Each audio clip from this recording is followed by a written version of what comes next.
And good evening, everyone. Welcome to Jono's Late Chat Show.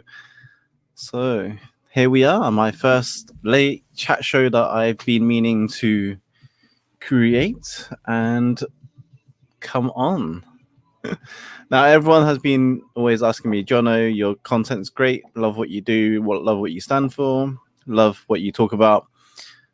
But we never know when you go live. So give us a time and schedule where when we know when you pop on and when we can actually comment and engage with you properly. So here I am. This is the purpose of Jono's Late Chat Show. So welcome and thank you for being here.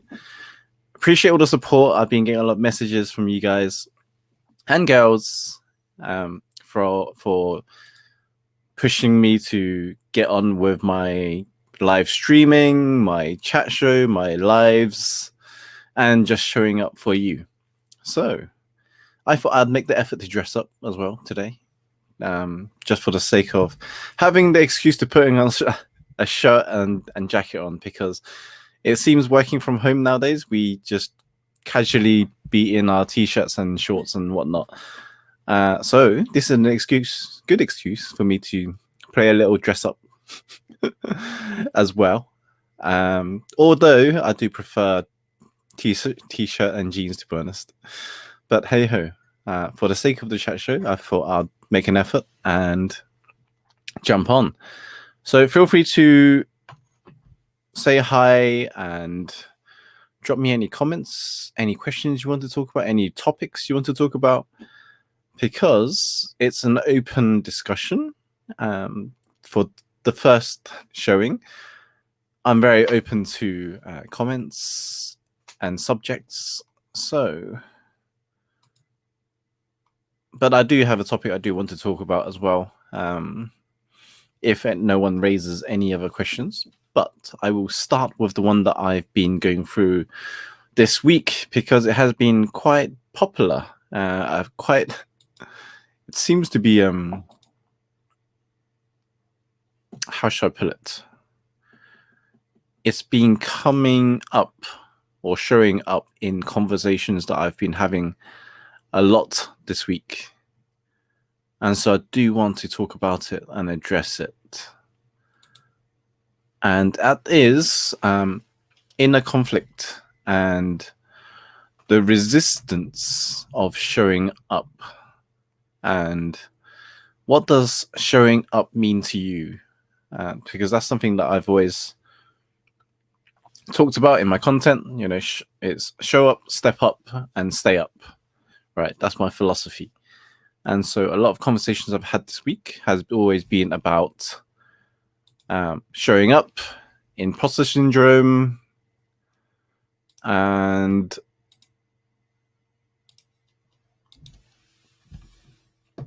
not showing up enough. Those three were the very similar conversations I've been having a lot with the consultations I've been having this week, podcast interviews, just general conversations. It seems up this has been a huge one. Hey, Easy, good to see you, bro. Congratulations on your competition, by the way. I know you didn't get as far. Well, you got really far, I suppose. You went in, so well done for showing up and stepping up, by the way, bro. I know it wasn't the result you wanted, but well done for showing up and doing what you do, man. It's a huge step for everyone else. A huge inspiration to many in esports as well. And those that don't know Easy, he is a Tekken representative for a team. I don't know which team, but he could tell us more. But he is a sponsored esports player for Tekken, and he is doing really well. I just love him when he shows up and steps up, because he's doing it. What he's leaving behind is a legacy for many to follow. And those who are stepping up in esports as gamers, as streamers, Easy is a guy you want to check out and follow as well. He does a lot for the community, although he doesn't think he does. He does share a lot of personal stories and challenges that he's overcome. I love the way he addresses it and very transparent about it as well. Very similar to how I share my stories, my challenges. I'm transparent. I'll share the lessons about how I deal with them, how I overcome them, and what structure and solutions I use. That's the most important part. Because what I don't believe is being the victim of our history, of our past, of our challenges, and not doing anything with it. Because there's so many, it's easy to stay in the victim mindset where we could play the blame game, pointing fingers at others. It's other people's fault. It's never my fault. It's always someone else. It's never me. Those are the conversations that I have with myself as part of the leadership or inner leadership process that I coach people with. But also it's something that I make sure all my clients take as well.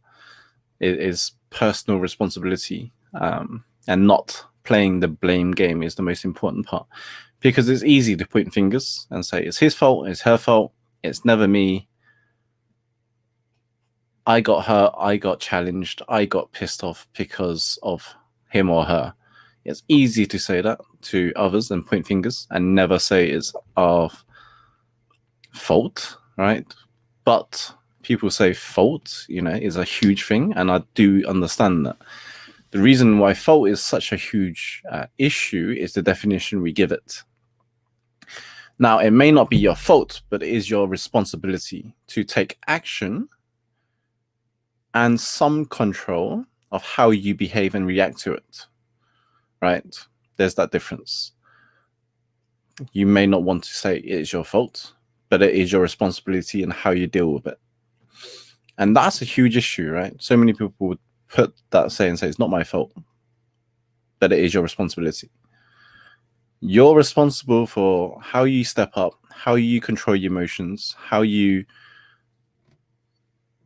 handle your behavior and the words that come out of your mouth, right? You have that power over on easy. It's always your fault, John. Yeah, absolutely isn't always on my fault. I'm always checking on down here as well, because I'm streaming on my mobile on Instagram as well, because StreamYard doesn't stream to Instagram. But however, I had to put it on the mobile, so I'm streaming on multiple channels. This late show is going everywhere. Team UYU. There you go.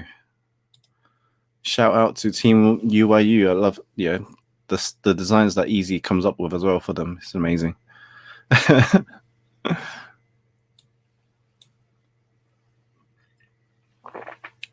Yeah. So it is not your fault. It may not be your fault, but it is your responsibility and how you deal with it. Same with arguments. Same with. So this leads on nicely to the point that I'm talking next, or addressing, is the inner conflict. It may not be your fault, but it is your responsibility and how you deal with it. How you show up, how you address the situation, right? Easily you could explode and let your emotions take over, and you become stressed, you become pissed off, you get wound up, and you start becoming angry. And once you become angry and you let your emotions take over, that is also the point where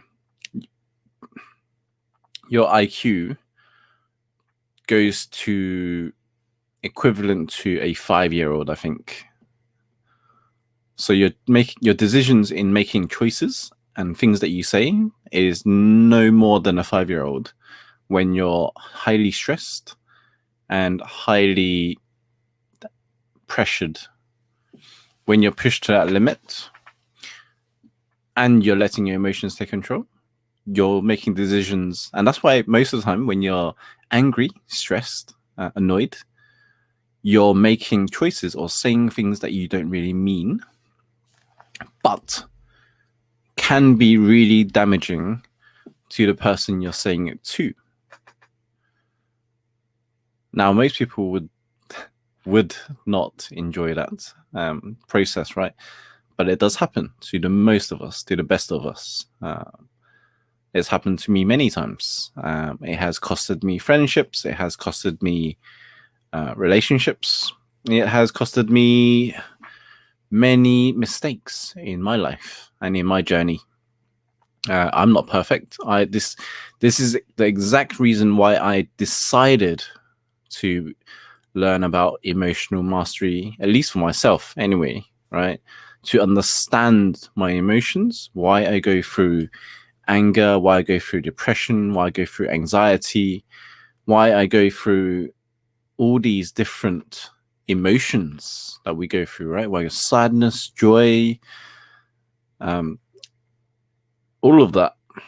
And that was one reason, was because I never was able to pinpoint my emotions, especially when it comes to arguments with your partner, arguments with your parents, or conflicts with your parents, right? Arguments and disagreements in teams, in at work. Why you never have something that why we never have why teams don't work out, right? Why you didn't get on with your team members, why you didn't get on with your colleagues, all of that kind of good stuff that happens, right?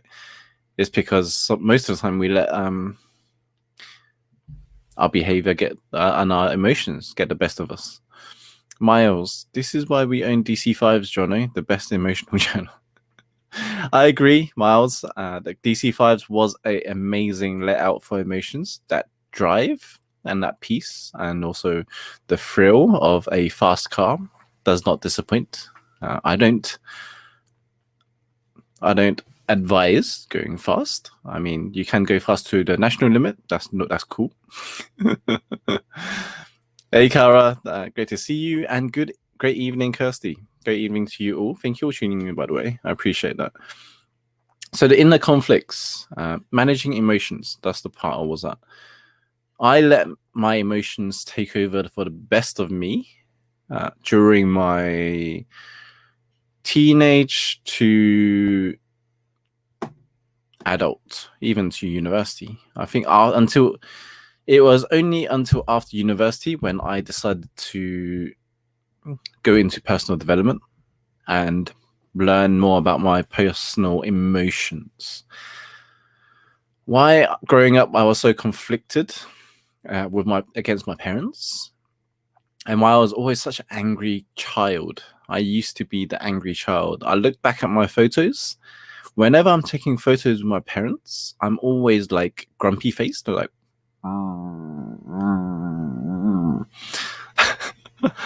and why I was so conflicted every time I was with my parents was because I kept playing the blame game about what I don't have and why my life sucks. My life sucked. It wasn't because of it wasn't their fault. My life sucked. My life sucked was because I wasn't taking any personal responsibility about my choices and decisions that I was making. And I wasn't taking ownership. I was playing the blame game. I was blaming other people for the reason why my life wasn't working out. And that sucked, right? Once I started to admit that I was the one having those troubles and having those conflicts, right? Yes, it hurt. But it was a wake-up call for me to stop playing the blame game as well. Kara. I deleted my Nextdoor app after feeling enraged at the neighbors for racist statements about Asians. My emotions went wild that night, and days later, my peace has been disturbed. I need to learn the emotional mastery. Yeah, well, I don't blame you for being angry about racist statements. Those that know me and those you may have seen a lot of posts that I have been putting out as of late, especially during this last 6 months, has been very anti-racism. Can't believe we're still dealing with it. Discrimination and all of that. And so I'm a huge backer for anti-racist statements or anti-racist stuff anyway. because of my upbringing, although I would say it has helped me have a thicker skin and also more resilience in dealing with negative judgment and statements from other people's opinions.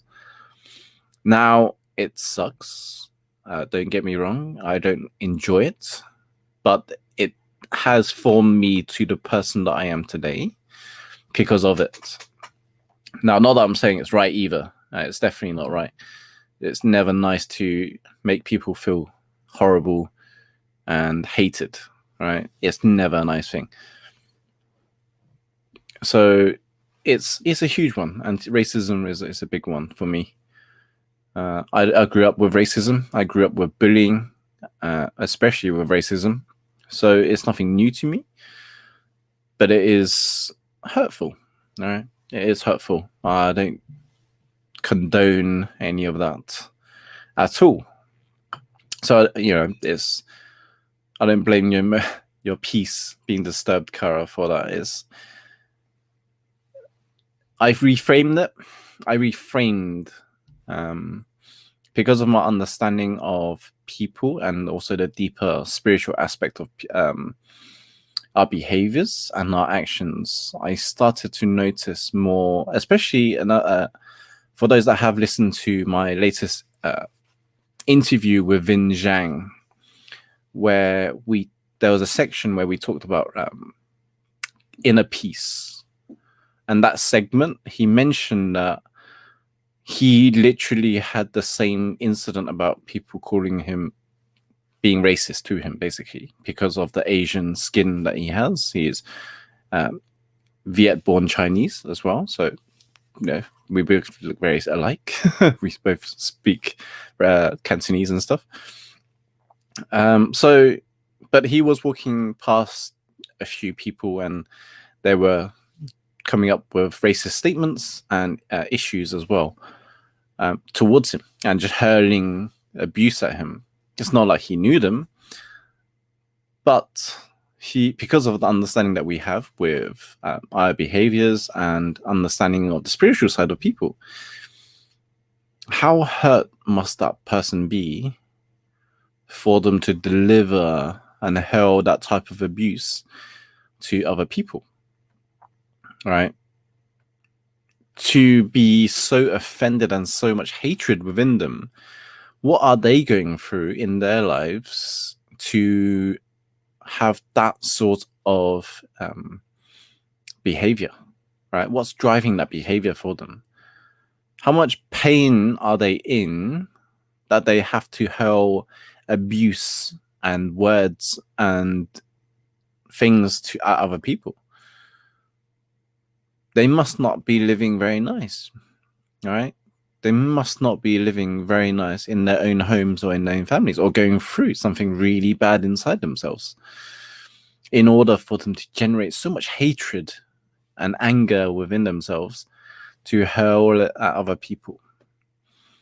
And when I understood and reframed that to myself as well, very similar to how Vin did it, I was very surprised.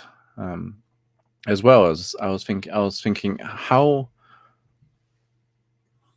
bad their life must be right now that they're going through. What challenges are they going through that they're so driven with anger and anxiety and frustration within them to deliver so much hate to other people?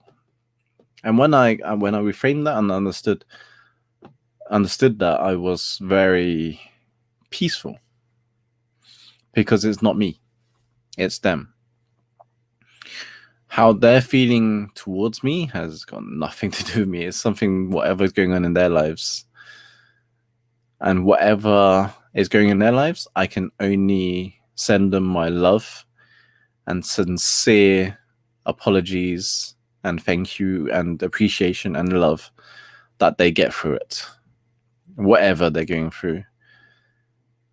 It must be challenging. It must be hard. It must be something that they're really torn between inside with that conflict, that they're willing to deliver at someone else. And that to me has always been a huge shift in my thinking, but also in my own peace as well. So once you reframe that and understand that, it's a huge peace relief and a sense of calm as well that comes in with it.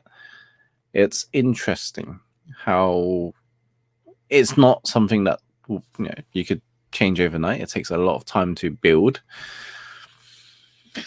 But once you get to that inner peace and calm, what other people say and think about you and judgment would no longer affect you. But saying that, there's also a lot of self-discovery process that you need to work on as well.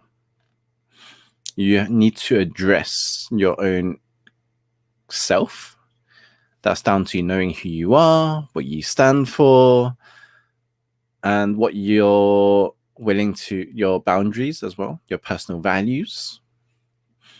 Now, a lot of that isn't something that just comes overnight. It takes a few weeks, months, years of discipline, character building, resilience, adversities, and all sorts of stuff that you get built along the way.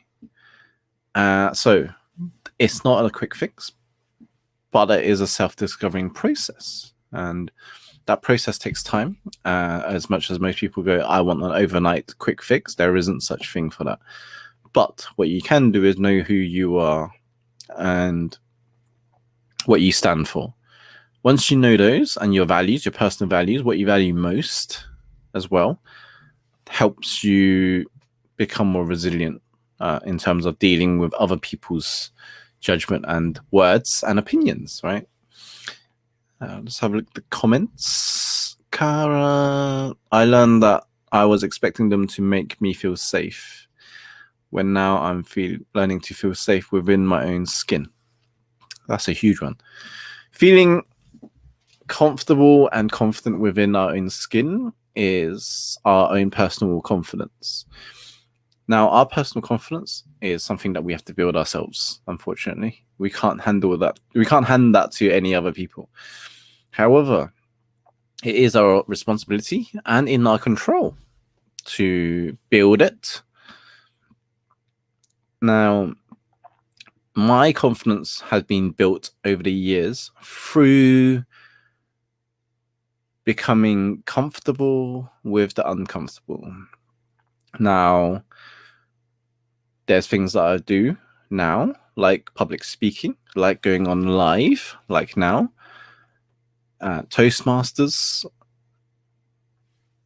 public workshops, training workshops, delivering presentations, speaking to other people, other groups. So yeah, a lot of it is public speaking to other people who don't know who I am. And once that was a few years of work to develop the confidence I have now, even now I'm still building that confidence, right? Every time I'm going on stage, it's different. I'm generating different excitement, overcoming different nerves. I have different thinking processes. But the most important thing is being present in the moment. So now it's being present with you. And so I don't have to think about the future, what's going on later, and all those. I'm thinking about what's happening right now and what's happening with you all in this conversation right now. And that's the point of. And also, over the years, I've been doing crazy adrenaline stuff, adrenaline junkie stuff. Those that know me has always seen me do crazy stuff like bungee jump out of the Macau Tower, and also scuba diving, theme park rides is normal. That's not really adrenaline junkie, but I suppose that is. It does build character. And I do have a special guest with me tonight. So I will bring him on in a bit. He is in the green room right now, so just hold on a little bit, guest. This will be exciting. So he is in the green room right now. I have a special guest for tonight as well for my opening show. And it's someone that you have not seen for a while as well. So it's great to have him on. So Miles, emotions are the key of what we do and the decision we make. With that feeling that defines us as a person, processing that emotion and learning what to do with it is definitely where the personal development kicks in, and such brings a more peaceful and achieved path in your life. So that's a good one, Miles. Yeah, absolutely. Emotions are key, but it's also knowing how to handle your emotions and how you make decisions and choices that you do with the emotions that you have. So yeah, processing that emotion and learning what to do with it is definitely where the personal development kicks in. Awesome.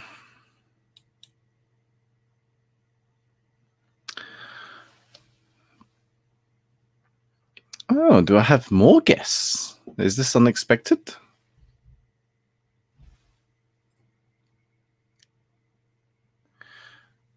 Okay, let's bring on my guest now then, since he's ready. Are you ready, bro? You can hear me, right? I can assume he can hear me. Right, let me bring him on because he's here now. Hey, bro.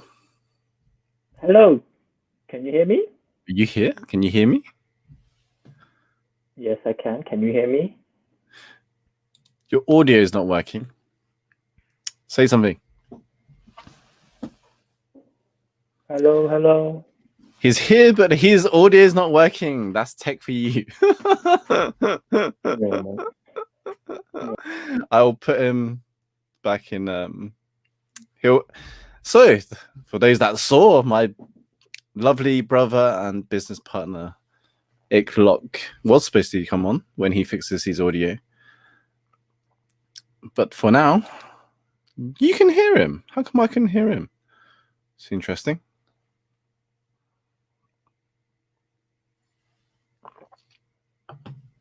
I wonder what's going on there then. We could see and hear him. Ah, that's probably me then. Okay. That's probably my fault.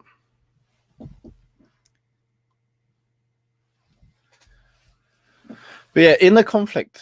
Back to where I was. Inner conflict was a huge one, showing up and also defining inner conflict and what it means to us, right? And dealing with our conflict within. Now, why we don't show up every day, why we don't show up online, why we don't show up to other people. Yeah, I figured it was my volume. I turned it down because I was playing music. He's back now. Hey, bro. Can you hear me? Yeah, my apologies. I turned off my volume, so it was me. Oh, it was you, so it wasn't It me. was me. I was playing music, so then I turned off the volume. I knew it wasn't me. I switched over from my laptop to the phone because I thought it was my laptop. But anyway, No, everyone was like, "We can hear him. We can hear him. We can see him." Okay. So I was like, "Oh, it's me," because I turned down the volume on my speakers, but I didn't turn it off. The music off the player. So I mean, like, well, what is this? Because this is new to me. Are you live on Facebook or something? Can I join as an audience as well? Well, at the moment, we're live on Instagram, Facebook, YouTube, and Twitch. Oh, so fancy. welcome to my late night chat show, right, bro? Okay, well, you told me to come on board to have a chit chat, so here I am to have a Yes, chit-chat. I know. So welcome, bro. But for those that don't know, Iklock is my brother and business partner, and he has been a huge lifesaver in my life as well. In fact, for those that don't know, the story begins of where I was burnt out mentally and physically at corporate, didn't know what I wanted to do in my life. Cut the long story short, I was depressed. I reached out to Ick, and that was the point where I was like, I lost my purpose. I lost myself. I lost me and my direction. And that was the point where I was like, is there any point of living if this was the life that I was going to live for the next 10, 15 years? Because I was not happy.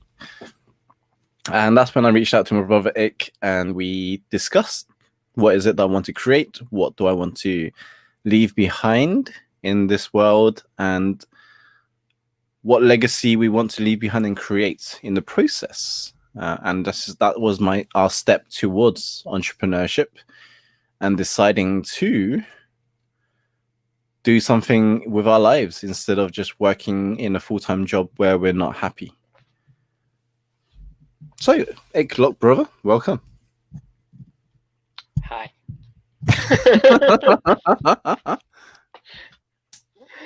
This is all new to me, guys. I'm not good with tech and everything. So I've got my phone, I've got my laptop just to see the comments. So I might be looking over here, but anyway. So what's the purpose of this chat show, bro? Tell me. Come on, let's make this fun for the audience. This chat show is open conversation, really. I was just so, because everyone kept telling me that they wanted to hear my content and they love my streams whenever I go live. But the trouble is they never know when I go live. So I was like, okay, I'll set a schedule for every Wednesday and Friday evenings. I'll jump on live for an hour. We'll chat whatever there is to chat about. Those topics that I listed: life, gaming, business, relationships, love, challenges. So anything goes, really. It's just a chat show. And, you know, I always enjoyed wanting to have my own chat show. So here we are. Okay, cool. Well, so every Wednesday and Friday. Yeah. Gonna have to prepare a bottle of red wine for myself next time. Go for it, bro. Go for it. So today's theme is inner conflict, because it seems to be coming up a lot this week. Inner conflict. Oh. Yeah, this one's a huge one because it keeps coming up. A lot of my consultations, conversations, podcast interviews, like very often, like every conversation I was having, it was like inner conflict or not showing up or the fear of success or not not showing up or challenges of showing up. Okay, so what would you like to talk about based on that? What you define what is inner conflict for the audience? Your terms. What does it mean to you? Conflict is an opportunity for us to grow. Inner conflict, especially, well, all conflict comes from inner conflict anyway. So all external conflict is nothing more but a reflection of inner conflict.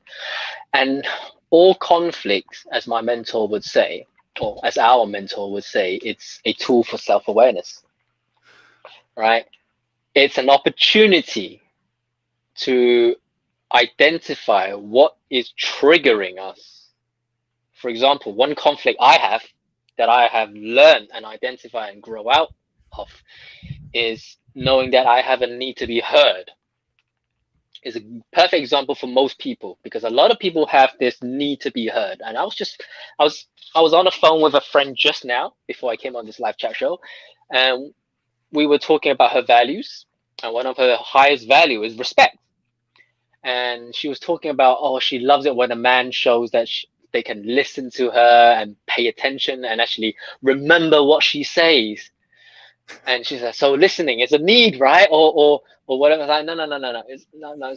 Listening is my value, right? I said, no. I said, the value and needs are different, because your need is something that you need. Your ego needs it, right? And listening demonstrates that. So the need for her was, like myself, the need to be heard. And when a man or anyone can demonstrate that they are listening, they're demonstrating respect. So the value was respect, but the need was the need to be heard. And what demonstrates those is the listening skill. and which is a skill, right? So why am I bringing this up? Because when we're talking about conflict, when I talk about conflict, my need to be heard creates conflict. So when someone doesn't listen to me, or when someone disrespecting me, right, by not letting me speak up, or or just being really rude, that triggers me, and that brings up inner conflict. Now, if I had not known that I had this need to be heard, I would have been pointing fingers at that person, saying that guy's a bastard, right? Or that guy's a bitch. That guy is so rude, so disrespectful. Don't know, yada yada yada yada. But actually, the opportunity is there for me to grow, because then I have to realize, why is it triggering me? I have to ask the question, why is this triggering me? And so when you look into it, it's the need to be heard. So that's the conflict, right? So conflict is definitely a tool for self-awareness. And when we are aware of what triggers us and why we're triggered and what's the need is, that's an opportunity for us to grow. And now I'm at a point in my life, I'm very thankful to say that I actually don't, I still have that need. Don't get me wrong. We still have that need, right? It's not going to go anywhere. The need to be heard is not going to go anywhere, because it stems from acknowledgement, not being heard by the father figure when we were young. So that need is always going to be there. But now I'm aware of that. I don't let it affect my life. I don't let it affect the way I respond and react in life. So that's where the growth and the power is. So when someone is being rude or just not listening to me, I'm like, okay, get that person away from my life. Remove that person from my life.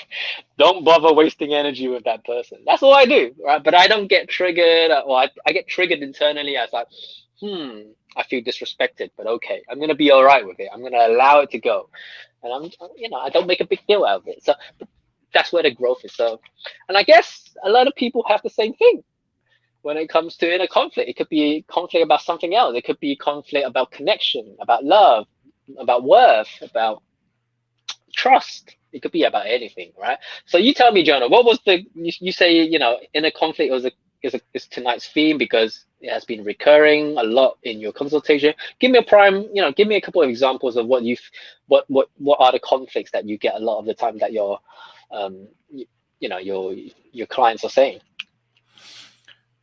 So the clients are saying, let's see, which one should I bring up?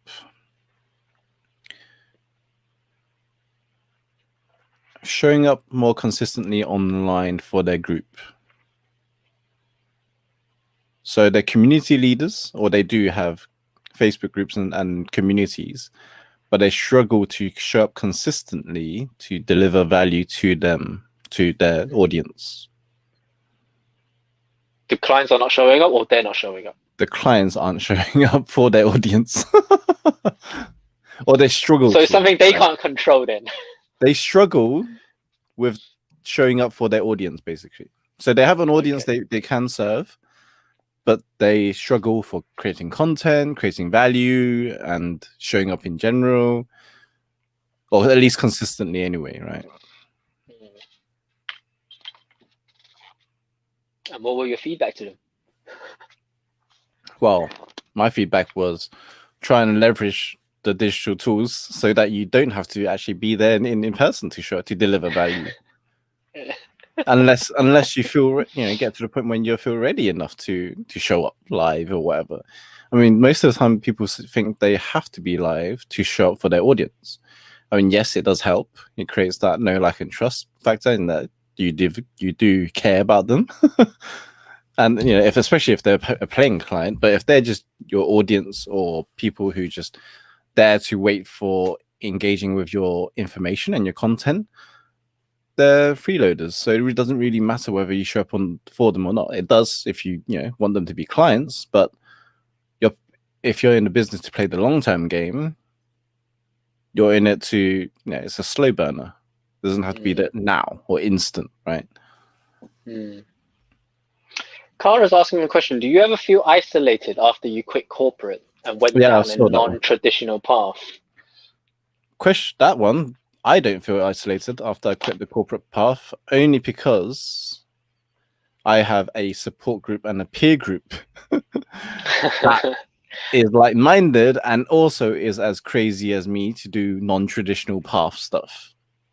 And yes, it can feel lonely, especially in entrepreneurship and business, especially when you're working in areas that not everyone is particularly, have a big interest in, right? It is a route where everyone feels it's the cool kids game, when in reality it's probably one of the hardest games to play. So it's not a game for everyone, but that's why it's important to have a peer group and surround yourself with like-minded individuals, mentors and coaches who's also able to support you in your group and in your circle. What's your answer? Cool. So how does this work? Anyone can ask you any question tonight, right? Yeah, open conversation. Ask him when he's gonna get married. That one's addressed to Pauline. Come on, guys. So Jono's up for open questions. Feel free to start throwing him questions. We'll make it fun for you. But, well, Friday we'll talk about relationships. I've got another special guest, so we could talk about relationships on Friday on that one. Nice. So I'll be tuning in with my bottle of red wine this time. Yeah, you enjoy that one. Oh, relationships, a big topic. Well, so in a conflict. Conflict is anything really. Okay, how about emotions, bro? Handling emotional conflicts. That's a good one. Handling emotional conflict. Before we do, there's a question. Did you cut your own hair during COVID? No, I didn't. I had my future mother-in-law cut my hair during COVID. Actually, during COVID, I actually cut my brother's hair for the first time. It was hilarious. I did quite a good job, I must say. I did quite a good job. And I tried cutting my own hair until my mom saw what I was trying to do and she just took it off me. Oh, gosh. Right, so the question, what was the question? Emotional conflict. How do you manage emotional conflict, did you say? How do you manage emotional conflict? How do I manage emotional conflict? I breathe. That's the first thing I go to. Oh my gosh. The first thing I go to is I breathe. Okay. Right. It's breathing solves everything. Breathing solves everything. When we're in an emotional state, usually it's because we're not breathing properly. That's all it is. We're not letting the energy flow. We're not breathing properly. It's funny because I used to be in a relationship where my ex-partner gets triggered when I breathe deeply. When I go, right, when I have that deep breath. Usually when I'm frustrated of her. So she took it personal. But I could have lashed out instead, rather than taking a deep breath and just, Now she took it personal. That's her inner conflict. But for me, it's good because you need to breathe. If you don't breathe, you can't manage anything. What do they always say when you're fearful, when you're panicking, right? They say calm down and breathe, right? When you're in a panic state, when there's fire, when there's earthquake, whatever's going on, it's like don't panic, breathe, calm down, right? The first thing is breathing. And that's how you manage emotional state. I mean, I'm just gonna keep it simple. That's all it is. It's nothing to it. It's just breathe. But the problem is most people don't know how to breathe properly. I was gonna say that. The problem is most people don't know actually how to breathe properly, and that's why they do have trouble managing their emotions. Exactly. It's because they don't know how to breathe properly. They don't practice breathing properly. As a speaker, myself, and someone who enjoys singing, I was taught how to breathe properly, and how to utilize that. And also because as a martial artist, I did some basic Kung Fu martial arts when I was young. We were taught basic Qigong, which is the art of breathing, right? And it's the same same bloody thing that people teach you, like breathing into your stomach, making sure that you're breathing into the diaphragm, right? And most people just don't know how to breathe properly. And when they learn how to breathe properly, their life change. It's not just about managing emotion. Everything changes in their life. The entire lifestyle changes. So you should all learn how to breathe properly, guys.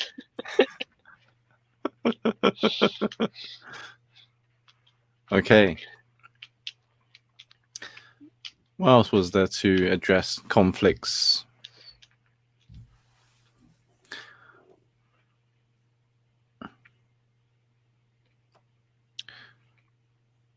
No, I think I addressed most of the conflicts that I dealt with, and how I manage it, and also how I frame it.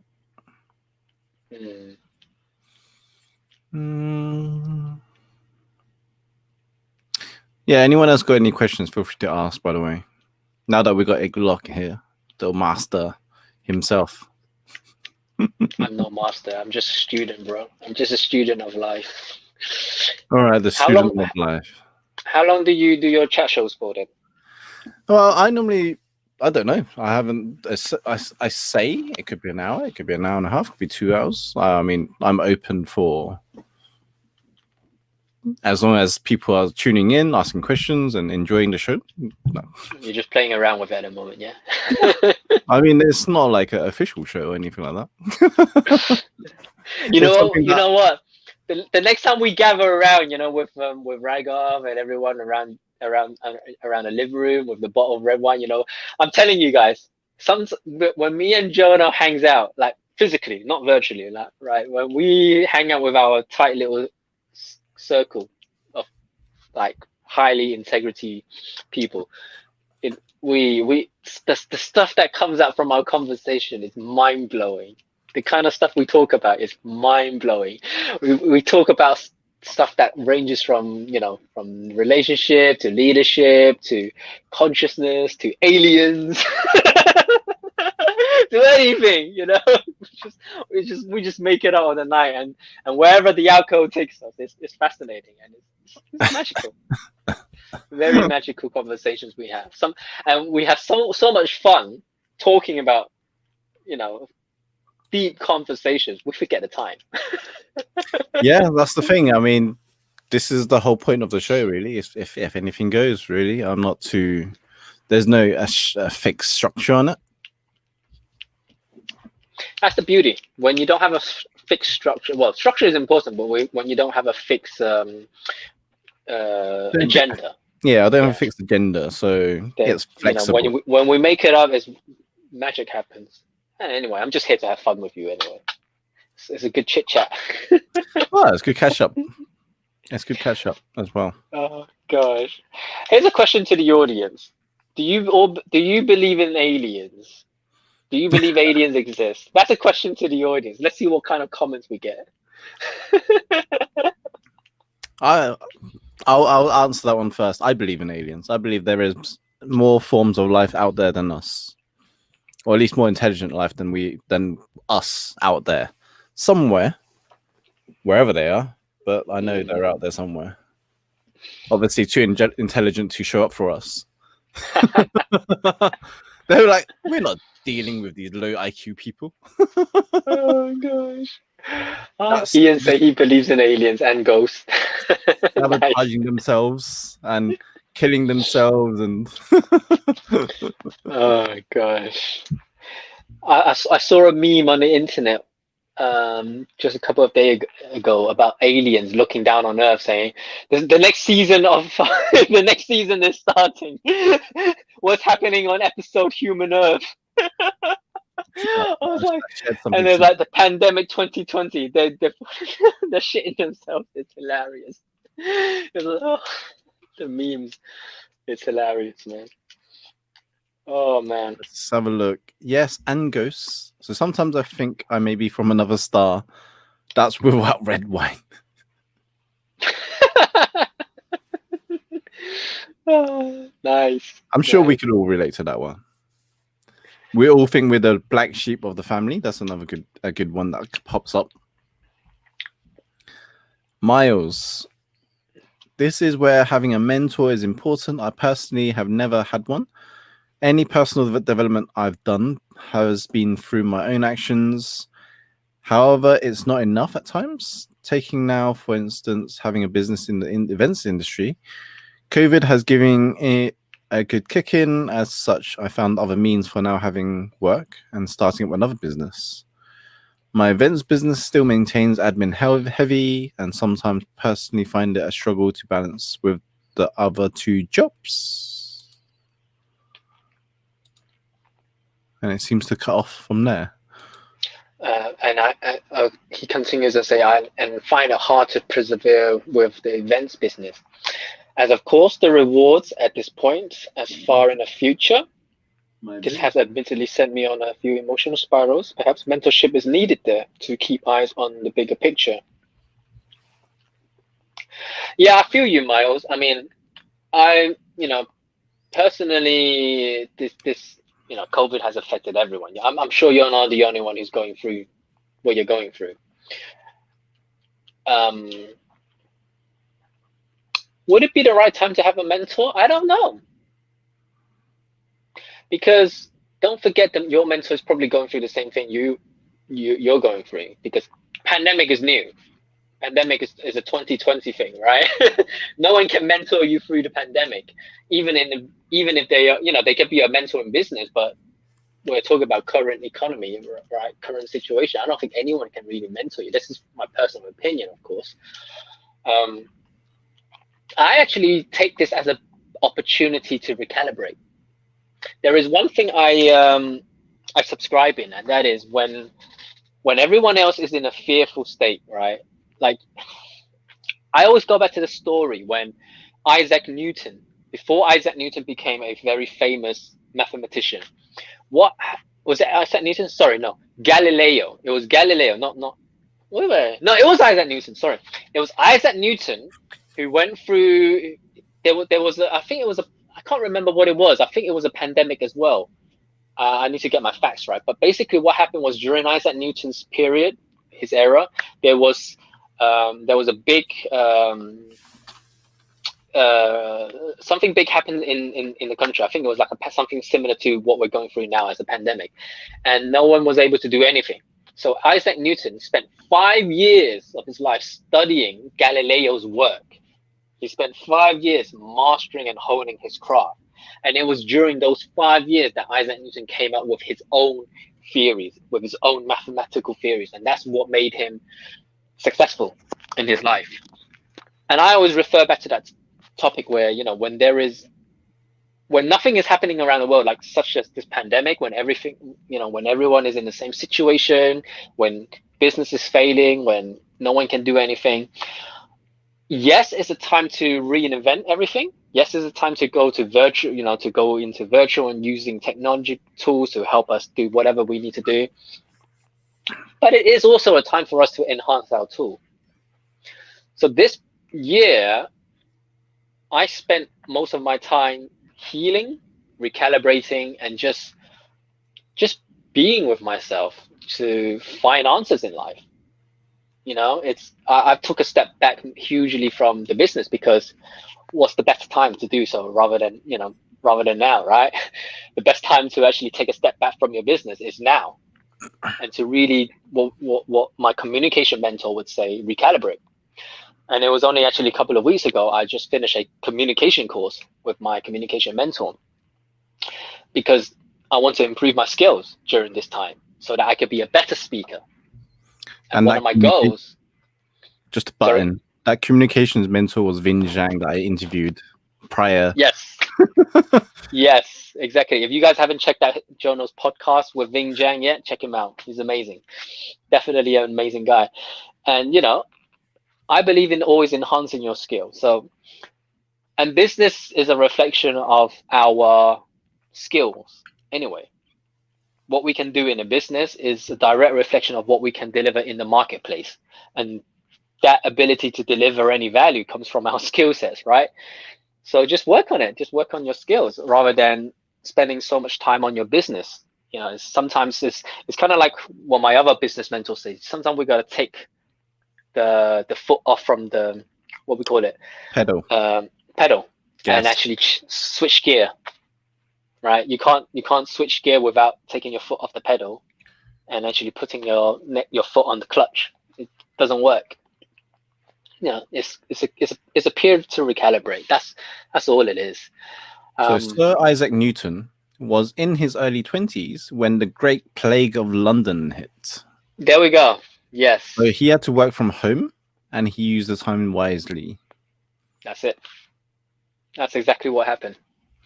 So let's go to Ian. He's got a good question here. As the topic is conflict, I'd be keen to hear your thoughts on money.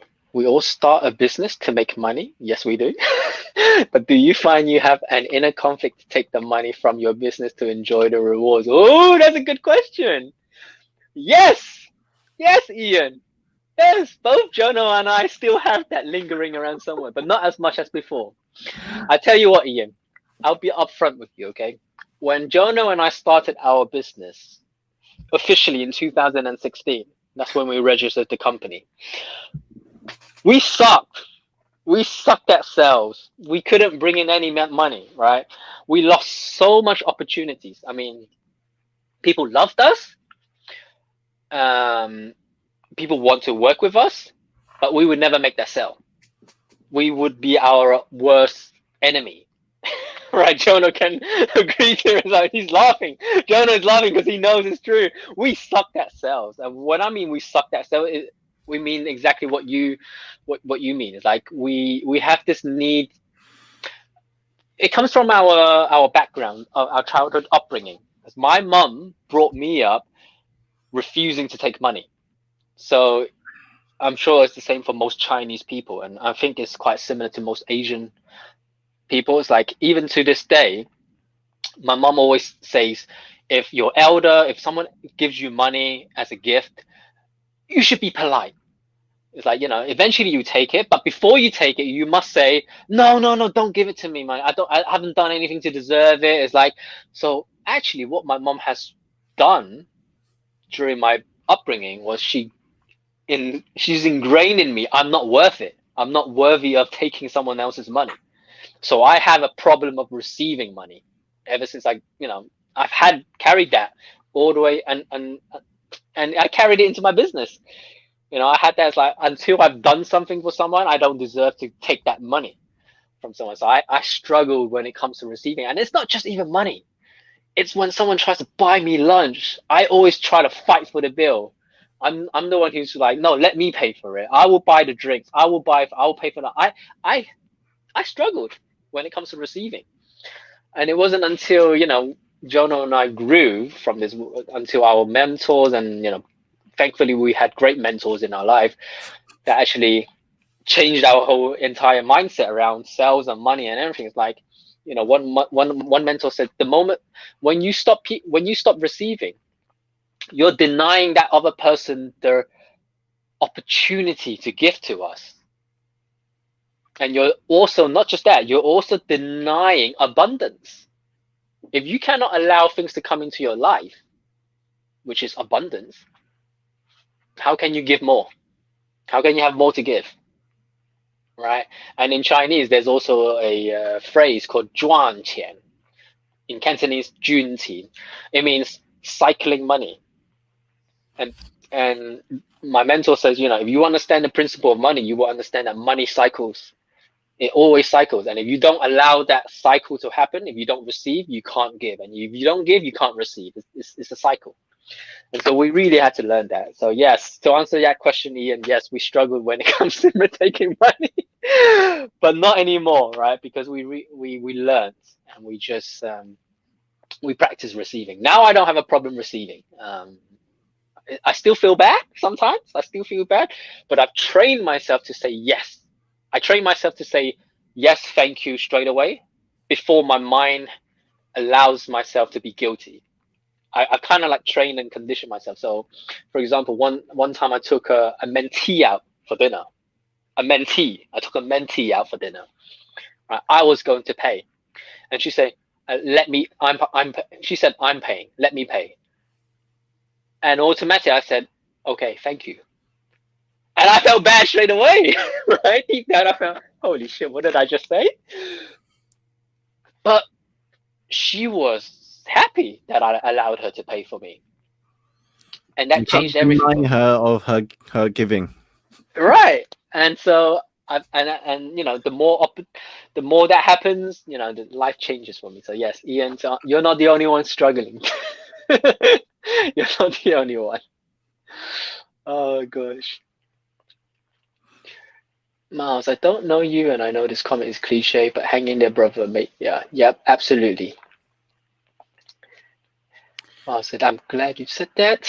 The downtime from the business has given me time to revalue that direction enhancements I can bring to business. Cliche. Yep, good stuff. Well, for the events industry, I know a lot of people has gone virtual, and like this, like a live chat show. I can't do a real chat show. Obviously, have real live audience, right? Yeah, However, even speakers and trainers and coaches have had to redivert our attention to learn how to use Zoom, how to use Microsoft Teams, how to use online platform to deliver speaking seminars, training.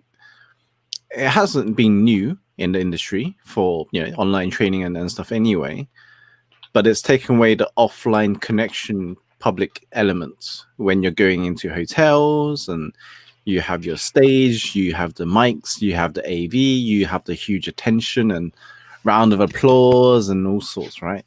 That's the yeah. stuff, and you miss all the food and stuff if you get those with your gig, if you're lucky. I'll just, I mean, I'm just gonna add to this. I,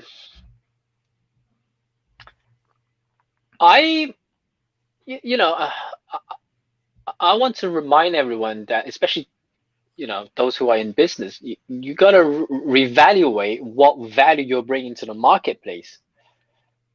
That's the fundamentals of business.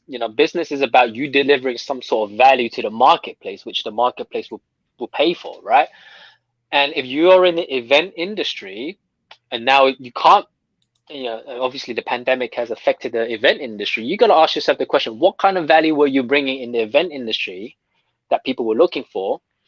But now, what are people looking for? Because now things have changed, right? People are no longer going to events, not just because of the fear of the pandemic, but because their needs have changed.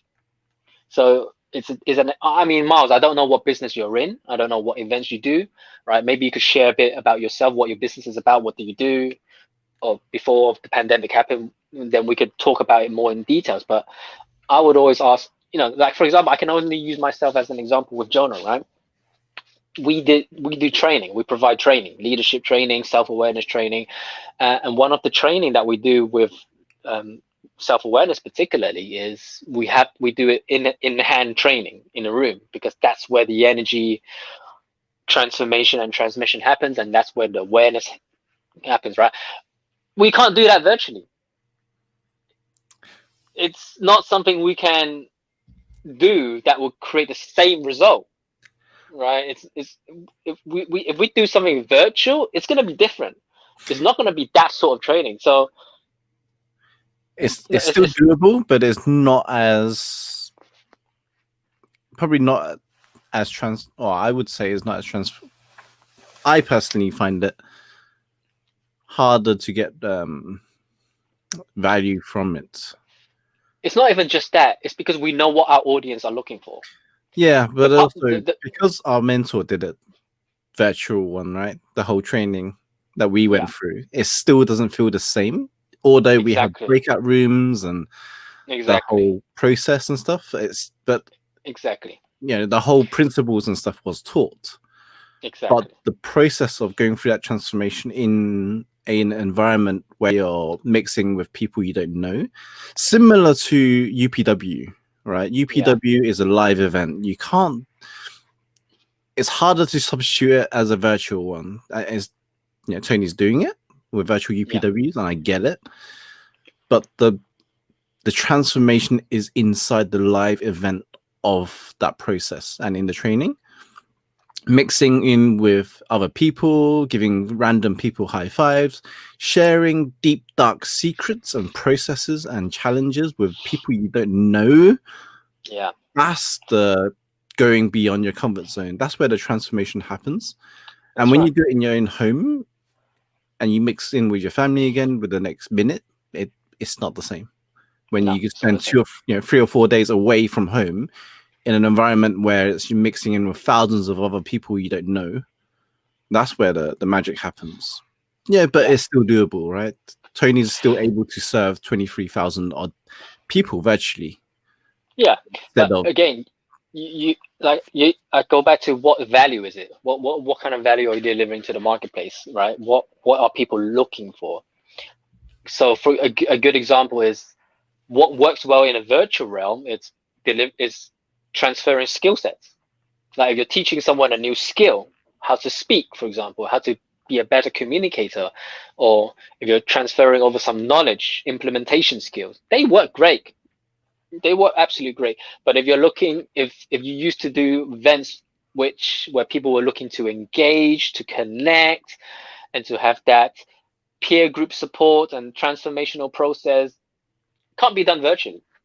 Just it won't be the same, right? So you gotta really ask yourself what kind of value you're delivering to the marketplace.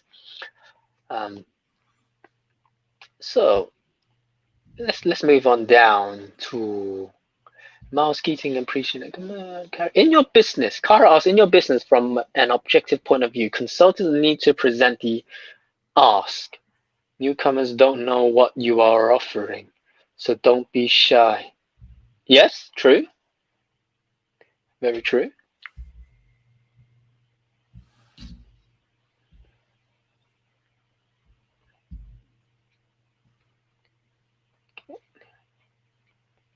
We've got some Hmm. great questions today, guys.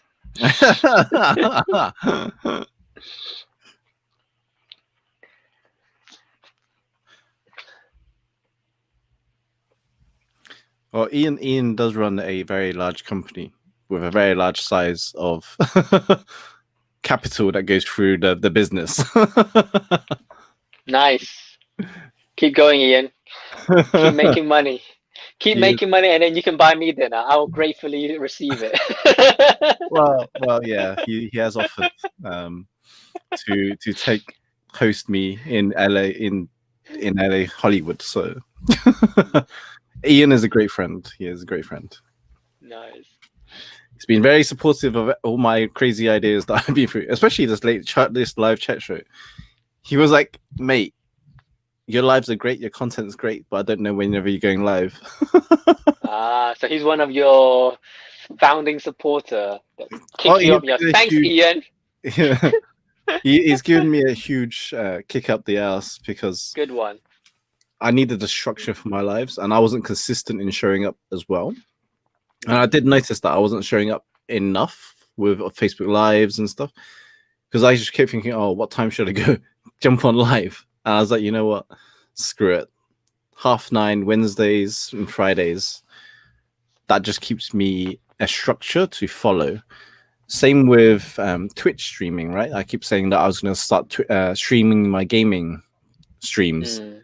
That hasn't happened because I haven't set a schedule for it. Okay. So once you set a I, schedule for it, you follow it, right? I think once a week might be good. Twice a week might be a bit too much. But anyway, you're a high achiever, so I'll let you go on with it. Well, the thing is, well, you could be doing Facebook lives every day, right? I still could do my Facebook lives during the daytime, but my uh, late chat shows would just be more casual chat and catch up. yeah, yeah.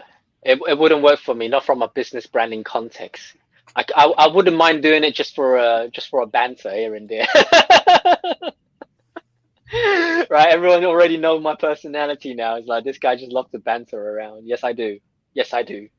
Especially if you give me a bottle of red wine and drink with me, I banter all night. Yeah, you can't, you won't stop him there. Be like 2 or 3 bottles later before you even go anywhere. Yes, actually, after 2 glasses of red wine, that's when the good stuff that starts coming out of my mouth. You'd be like, "What is he talk? What is it talking about? I don't know what he's talking about, but it's magical." Oh Crazy gosh, ideas. yes, crazy ideas. Keep Oh the man, questions coming if there's any more. Um, always be happy of service and just chat.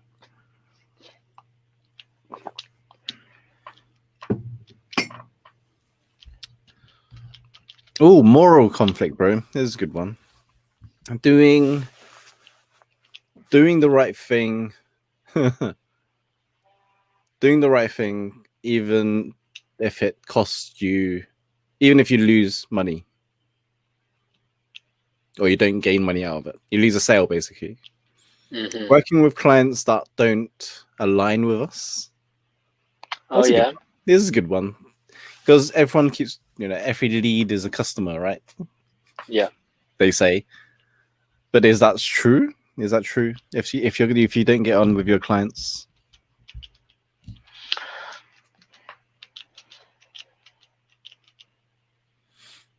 You know the funny thing is, bro, it's like ever since 2019, early 2019, which was last year. which was last year, I have just to give a bit of context to the audience who's listening, who don't know me. I've been on a very deep spiritual journey, so Jono knows this. And one thing I have been practicing, which has given me my inner peace, and I still have this inner peace up to this day. One thing I have been practicing on a daily basis is I stopped giving advice, especially when it's not asked for. And what I mean by that is, yes, I can give you guys advice. Yes, I can have my opinions on everything, but will it actually serve the audience? I don't know. But I will say this, because we're on the topic, we'll talk about it. And I will have to pre-frame this, and just so the audience are aware, everything that we say tonight is merely our experience. It's merely our, take it as with a huge jug of salt, not a pinch of salt, but take it with a huge jug of salt. It's just our experience. It's I try not to give opinions, just best practices, which I have learned from my mentors. I'm not the expert. My mentors are. Everything Jono and I share with anyone is always from our mentors. I'm just a student of life. So when we talk about moral ethics, I'm a big believer of karma. I'm a huge, I wouldn't even use the word believer. I don't even believe in karma. I know karma exists. That's how deeply rooted it is in my cells. I know karma exists, and and karma isn't what people think it is as well. It's not like, when I talk about karma, it's like, oh, if that person did something wrong, someone's, they're gonna get it. They're gonna get the ass bit. God's gonna send a wrath. No, it doesn't work that way, right? Karma doesn't work that way, but something like that. Okay, but not exactly like that. So the reason why I say this, because there's a huge, I think it's important to differentiate moral ethics and good business practice, and then there's karma, because what you think is morally right might not be morally right to someone else, right? What might seem morally wrong could actually be very healthy for your business. Like, it could actually be the most healthy thing to do, right? I mean, I don't have an example unless someone give me a specific moral example. But taking clients' money who can't afford to pay for your services. right, so is that morally right or wrong? Right? I mean, I don't think it's morally right or wrong. I personally don't think that is morally right or wrong. If the person is willing and knows what they are in for, and they know the consequence, that's their choice. That's their choice.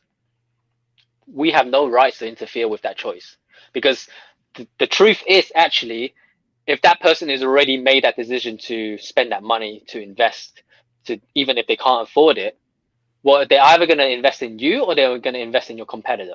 Mm-hmm. That's the truth. And so if I want to be morally right, or if I want to be if I really am there to serve the client, I'll take his money.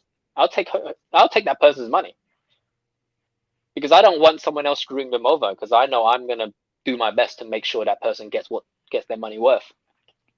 Even they can't afford it. Even I know the consequences is if that person doesn't show up, if that person doesn't do what we tell them to do, and that person fell on themselves, and then now they're in huge debt, but that's their consequence. That's their choice, right? So is that morally right or wrong? There's no good or bad. There's no right or wrong. I think it's different for everyone depending on the situation you're in. But that's saying, of course, that's in the context of that, with that client knowing everything, have read all the terms and conditions, knows what that person's in for. What I don't subscribe to, what I hate, is when people take someone's money and not delivering, or when someone takes someone's money by manipulation, or when someone takes someone's money not fully, preparing that person, letting them know that this is what you're in for, hiding certain information, giving misinformation. So as a result, that person got missold to a product that actually that person doesn't want or need. That's I believe, I know you can accumulate a lot of huge karma for that, and that's not something I'm willing to do. It's integrity, isn't it? Yes, it's integrity. It comes down to one word, guys: integrity. Make sure you have good integrity as business practice. That's all it is. Because then you'll generate long-lasting relationships and partners in business as well. Yeah. And I also took this one from, I think it was Brian Kurtz from, what's his latest book? I'll find it. Over Deliver. Building a business for a lifetime, or something like that. I can't remember what it was.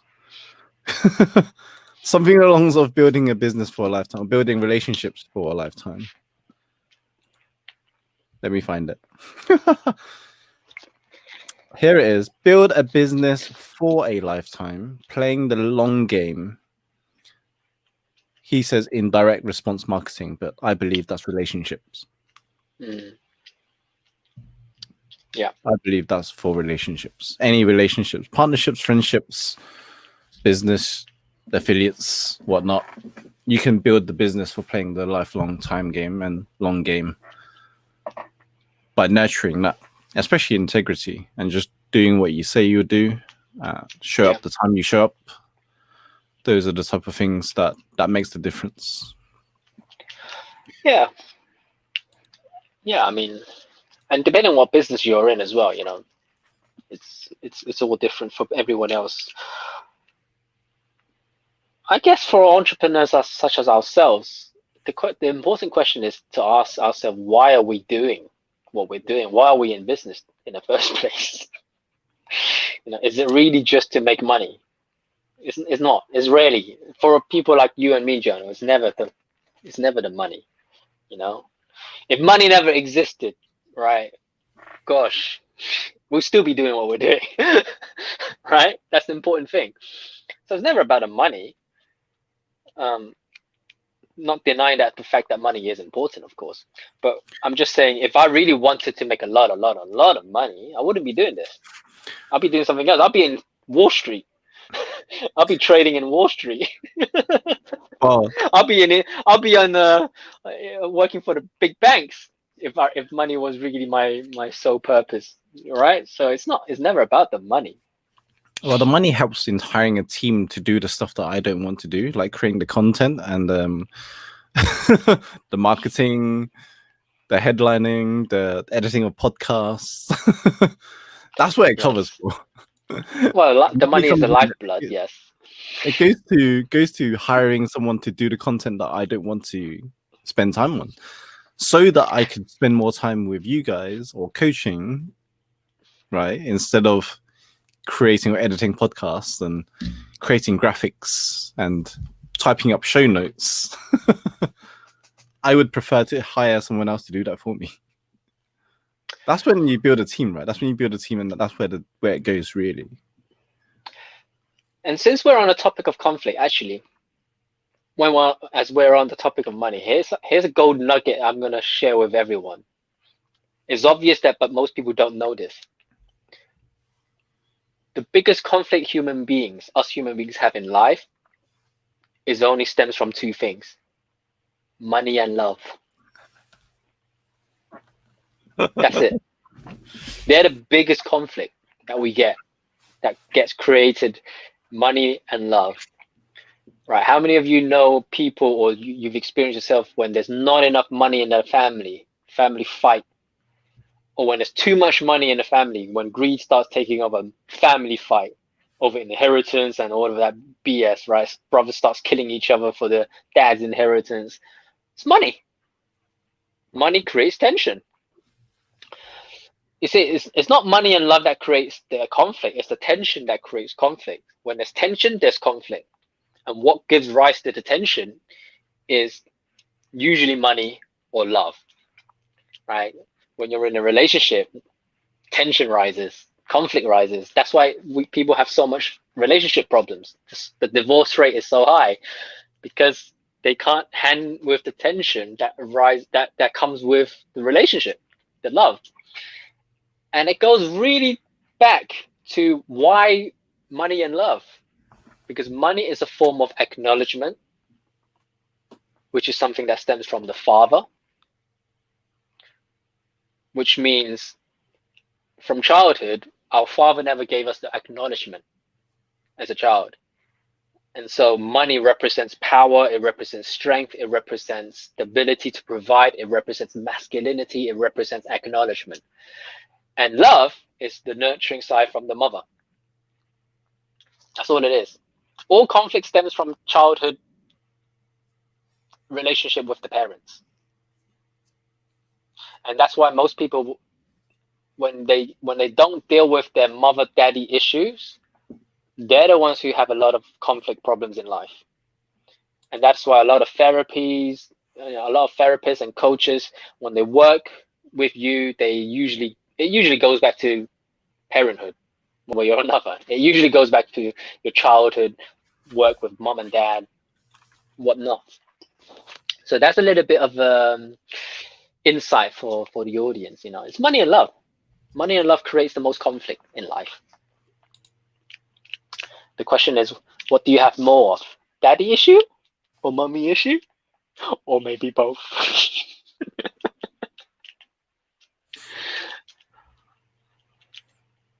What did Darren say? Something about my chair. Looks like I'm a gamer.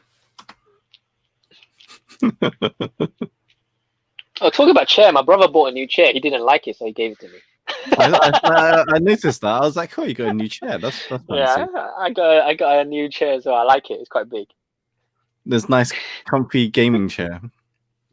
Well, the whole point I bought this chair was because I was using it for.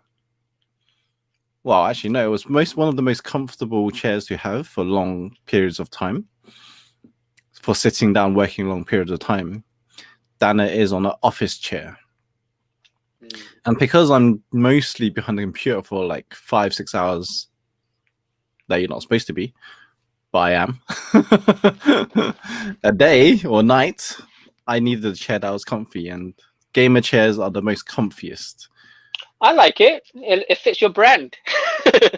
Well, the other thing was it fits my brand too, yeah. So that was another thing. You just need to have Jono written on this part. That's all. You need to change this part and just have Jono Poon. Well, when I get sponsorships, I'll get some custom chairs, right? Yes, there we go. Aaron, lovely to see you, Aaron. Thanks for dropping by. Christy, I wish I had those chairs. Look comfy. It's Kirsty. It's Kirsty. Oh, Kirsty. Looks, yeah. Yes, both are energy. Kara, you are right. Both are energy. Everything's energy at the end of the day. Everything is energy. My Olaf can match your toy behind you. absolutely can. Olaf is such a. Aaron is a Toastmaster division director for 3 divisions. Aaron over in Hong Kong and China. Nice. Very busy, and he doesn't sleep as well. If we're looking at Hong Kong time, I think it's 6 a.m. right now. Wow, early bird, huh? He's supporting another club. Nice. 3 districts. Oh, okay. 3 districts, not divisions. My bad. I'm just joking, Aaron. Good funds. I can't remember what I saw something on. Someone posted a meme about mental health or something. How to qualify your future partner. Have you ever resolved your childhood issues or something? And if you haven't, don't bring your shit into this relationship, or don't project your shit onto me or something like that. I can't remember. That's a good one. There's a fun one. That's a good one. Is that, have you dealt with your childhood shit? If not, don't project it over me. How to qualify your partner. I'm gonna have to find it. Yes, it was a good one. Yeah. I'm looking forward to your talk on Friday, your chat show on Friday about relationship. That would be fun. Relationship brings up a lot of conflicts. Relationship. Yes, absolutely. Oh, what's Aaron saying? I was staying up all night for the evaluation session. I do love your design on the live show. Thank you very much. Too many shit in my relationship. That's why I don't want to hurt the next one. Oh, yeah, relationships is a big one. Relationships and money brings up a lot of stuff for people. You look like you got a teddy on your head, bro. There you go.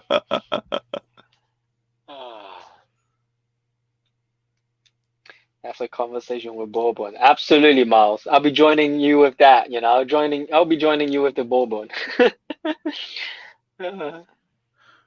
What did Miles say? That's a conversation with Bourbon. It's a type of blended whiskey. All right. Must have missed that comment. Oh my god! Look at that face. You look like my next mistake loves a game.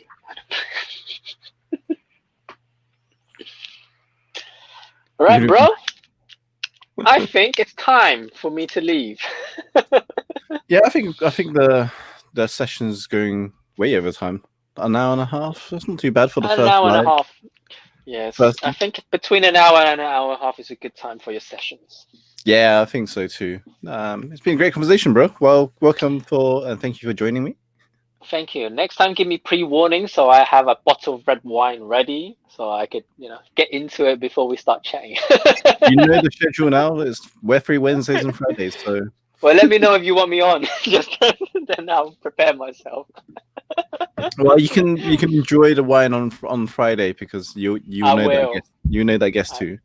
Yes, I will. I'll be having a bottle of red wine ready, and I'm gonna light. I'm gonna be in a dim with candles every while you guys talk. I'm gonna be swirling my glass wine. I'm gonna be drinking, and I'll be like, yeah, you guys preach that shit.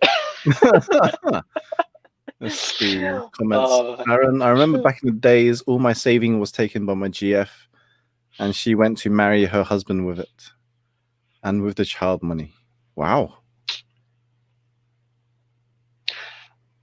Ouch. I feel you, Aaron. Wow, Aaron. That's a big one. Well, enjoy the Toastmaster meeting, Aaron. And yeah, wow. Didn't know that one. That's a conversation with another glass of whiskey another time with Aaron. We'll have you on next time, Aaron, with a glass of whiskey. Oh, gosh. Okay, I'll end it there. Thank you all for tuning in and much appreciate your support. So I'll see you guys on Friday evening, 9:30 p.m. We'll talk about relationships, and I also have another special guest for that one, who is a subject matter expert in that field. So someone you can ask questions for and go deep dive as well with relationship stuff. I mean, it's a whole different field game there. Mhm. So have a Okay. great day, great evening, great night, and great week ahead. And I'll see you on Friday night. Love Take you. care. Bye bye. Bye.